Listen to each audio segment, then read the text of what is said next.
unatakaje? Msaidie na robe. Msaidie na 200 hata mimi nitokea mtaa. Kwa shughuli. Msaidie na 200 kwa nataka kutokea mtaa. Niko na shughuli kidogo huko mtaa. 200 tu? Nenda ulete kibeti. Sawa.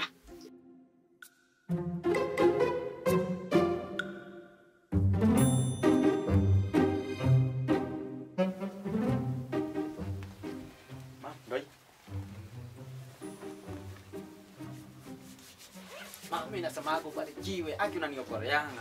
Tu ndio nakupea. Unasikia? Ni vizuri kuwa na madhe. Asante sana. Job utatafuta. Asante madhe. Hata simamilia hapa sasa. Nishie kibeti mahali pake. Ya sawa. Mtu anajiita Jensi wapi?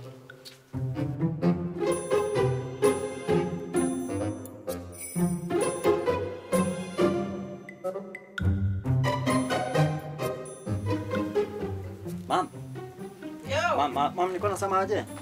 Kimnai? Niko nasema usiniokolee punch, nitakurudisha. Nitakurifund madhe. Last time tuliagana aje? Madhe tunajua sasa wewe tu ndo unaweza ambia. Ni kweli lakini ulisema utafute kazi. Majenzi wengine wanatoka huko nje wanatoka na pesa. Kwa nini wewe huwezi toka hivyo nje asubuhi kuja na pesa? Natafuta. Lakini kwa sababu madhe wewe ni leo sasa. Sasa nataka 500. Nitatoa wapi? Niokolee 500. Nenda ulete kibeti. Sawa.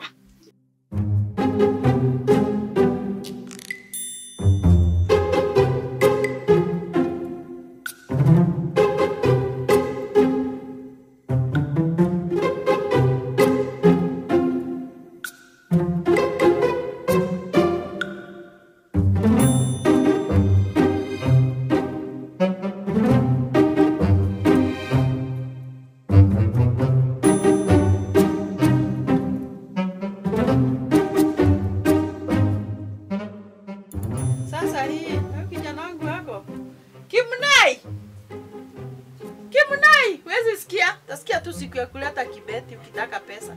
Nani alikuwa amenipigia? Hata nipigia hata juu sioni kitu.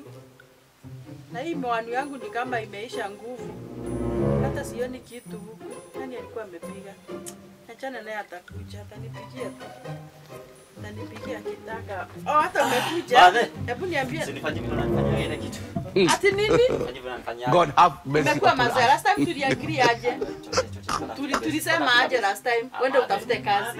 Na nimekupea wiki 2. Madhe niokolee. Unaona hivi sasa? Unaona hivi sasa? Mimi tu peke yake madhe. Si unaendeka unakuwa mkahawa na keti chini na ikuwa chakula hata huku utakuwa na kuwekea chakula unanilipa. Hii kibeti yangu mimi nikalastika hapo. Just forget about it. Hebu enda katafute kazi. Enda katafute kazi kama mwanamke. Kibeti hizi kosa kitu. Enda katafute kazi kama mwanamke mwingine. Kimnai hakuna pesa huku. Hii hata itakuwa inakaa hapa kila wakati.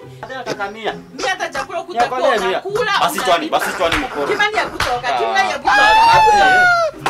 Kana huko crocodile na vijana wengine wako na kazi huko, wewe huwezi fanya kitu. Nikuona kwa hii nyumba.